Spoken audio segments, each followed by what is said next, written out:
first and biggest misunderstanding in accounting is people believing that revenue is money. Revenue is not money. So where does revenue appear in the framework? This box down here, this element, we've called it income. It's also known as revenue. In fact, outside the United States, income means revenue. If you're in the United States, the word income is used informally. It's not officially defined, but it's sometimes used synonymously with profit. Today, we're going to use income and revenue synonymously to represent this element down here. So, what is revenue?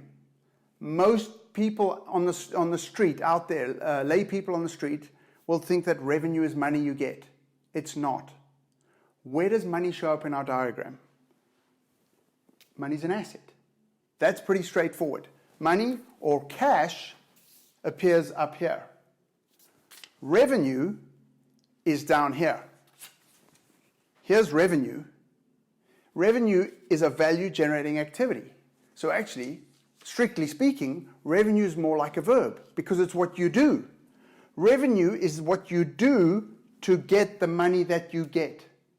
Your revenue, if you've got a job, your salary, going to work, providing your expertise, working, putting in the time for your employer, that's your revenue so that they give you money that you put in your bank account. Revenue is not money. Biggest misunderstanding in accounting. And it can be a fatal misunderstanding. I know of businesses who failed because the owners of the business saw that they had lots of revenue, but when they looked up, there was no money. How can that be? Oh, that's quite easy, because sometimes when you do revenue, you don't get cash, you get an account receivable, which is the right to be paid money. Again, in summary, revenue is an activity.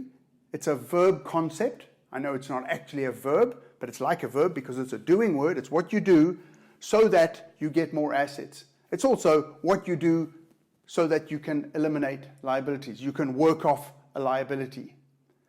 So revenue is either an asset generating activity or a liability extinguishing activity that results in an increase in profit, which is an obligation, a generated obligation to the shareholders. The company wants to owe the shareholders. This is an obligation that the company is trying to increase.